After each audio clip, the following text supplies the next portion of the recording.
এখন মা মারা মেয়ে, এখন ভালো ছেলে চাই তো বিয়ে দেওয়া লাগবে। এখন ঘটকে বলছে আপনি ছেলের জন্য, এখন মেয়ে পছন্দ হলে কথাবার্তা ওকে করে। বাবা আমি একটু ছেলের সাথে পার্সোনাল কথা বলতে চাই। ঠিক আছে বাবা, তুমি একটু যাও। না যাও, তোমাদের কথা বলো, যাও।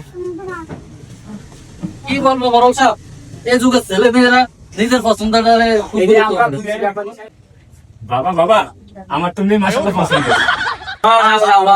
আলহামদুলিল্লাহ। বাবা তুমি ভিতরে যাও, আমরা একটু কথা বলি বাবা সহকারে। ব্যাপারী সাহেব আর বড় সাহেব, আপনার কি চাওয়া পাওয়া আছে আপনারা বলেন। আমার কোনো কিছু চাওয়া পাওয়া নেই, কারণ যৌতুক নেওয়া দেওয়া ইসলামের পক্ষে দুটোটাই হারাম। তবে সামান্য একটু কথা বলতে চাই।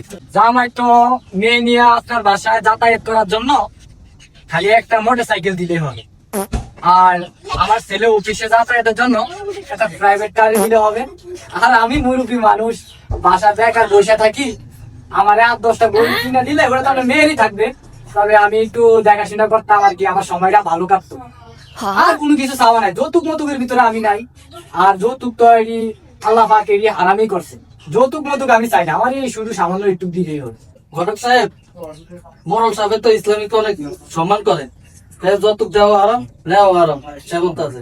কিন্তু আমি তার ছেলের কাছে আমি মায়া বিয়ে দেবো না। আমরা মানি না, আমরা দুজনকে বিয়ে করবো, যে ভাবেই হোক আমরা দুজনকে চাই। কি আপনার মেয়ের সাথে আমার পোলা বিয়ে হইতে দিবই না? না বাবা, আমি এটা মানি না, আমি এই মেয়েকে বিয়ে করবো। না এটা হবে না। আচ্ছা যাক, আমি আমার মেয়ে দিব, আপনার ছেলের কাছে কিন্তু আমার একটা শর্ত আছে। জি বলেন, কি সত্য বলেন। আমার শর্তটা হইলো, বসেন, বসে কথা বলেন। মোরল সাহেব, জি বলেন, আপনার ছেলের কাছে আমার মেয়ে বিয়ে দেবো, আমার একটা শর্ত আছে। কি সত্য বলেন। আমার শর্তটা হইলো, আমার শুধু একটা মেয়ে, আমার ঘর খালি থাকে, আপনার ছেলে আমার বাড়িতে ঘর জমাই থাকা লাগবে। দ্বিতীয় শর্ত হইলো, আমার 10টা গরু আছে, গরু দেখার মতন কেউ নাই। আপনি যত বেকার মানুষ, আপনার সময় কাটে না, আপনি আমার গরু দেখাশোনা করা লাগবে। কি করেন এটা? না এটা আমি মানি না। এই সত্য হইলে আমি মেয়ে বিয়ে দেবো, আর নাইলে মেয়ে বিয়ে দেবো না। না এই সত্য হইব না, আমি ছেড়ে দিয়ে যাবো।